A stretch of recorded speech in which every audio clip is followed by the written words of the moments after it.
దోశ ఏంటి దోశ దోశ అని గోల్ చేస్తున్నాను అనుకున్నారా ఏంటి? మరేం చేస్తాం, డైలీ రాగి జావ రాగి ఇడ్లీ అలా తిని బోర్ కొట్టేసింది.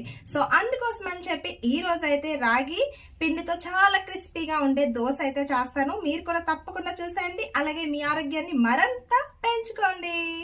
రాగి పిండి 1 కప్పు తీసుకొని అందులోనే మనం 1/2 కప్పు వరకు వరిపిండిని యాడ్ చేసుకోవాలి. అలాగే 1/4 కప్పు వరకు గోధుమ నూక అంటారు కదా, సో అది అయితే ఉప్మా రవ్వని యాడ్ చేసుకోవాలి. యాడ్ చేసుకొని అందులోనే ఒక 4 స్పూన్లు పెరుగుని యాడ్ చేసుకొని టేస్ట్కి తగినంత సాల్ట్ యాడ్ చేసుకోవాలి. యాడ్ చేసి 1 కప్పు పిండికి 2 కప్పుల వరకు వాటర్ని యాడ్ చేసుకొని మిక్సీ పట్టుకోవాలి. లేదు అంటే కనుక ముందు రోజు నైటే మనం ఈ విధంగా కలుపుకొని నానబెట్టేసుకుంటే చక్కగా డే మార్నింగ్ బ్రేక్ఫాస్ట్కి అయితే చాలా సింపుల్గా అయిపోతుంది. ఇన్స్టెంట్గా కావాలంటే మిక్సీ పట్టుకొని ఒక 10 మినిట్స్ బయట పెట్టేసాము అంటే చాలా క్రిస్పీగా దోశలు అనేవి వచ్చేస్తాయి అనమాట.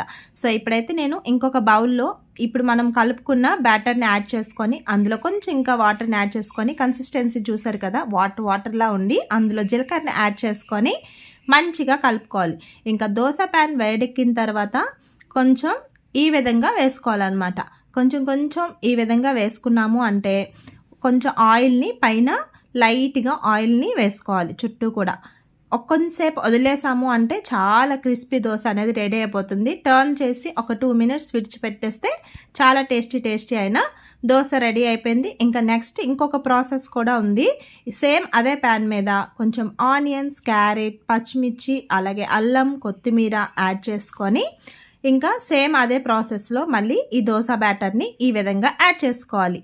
యాడ్ చేసిన తర్వాత మళ్ళీ చుట్టూ కూడా ఆయిల్ని మళ్ళీ వేయాలన్నమాట. వేసి ఒక 2 మినిట్స్ వదిలేసాము అంటే చాలా దీనిగా వచ్చేస్తుంది అనమాట. చూపిస్తున్నాను కదా, ఆ ప్రాసెస్లో వచ్చిన తర్వాత ఒక్కసారి టర్న్ చేసుకొని ఒక 2 మినిట్స్ పాటు మళ్ళీ బాగా కాల్చేసాము అంటే ఇంకా సూపర్ అంటే సూపర్ టేస్టీ అయిన రాగి దోశ రెడీ అయిపోతుంది.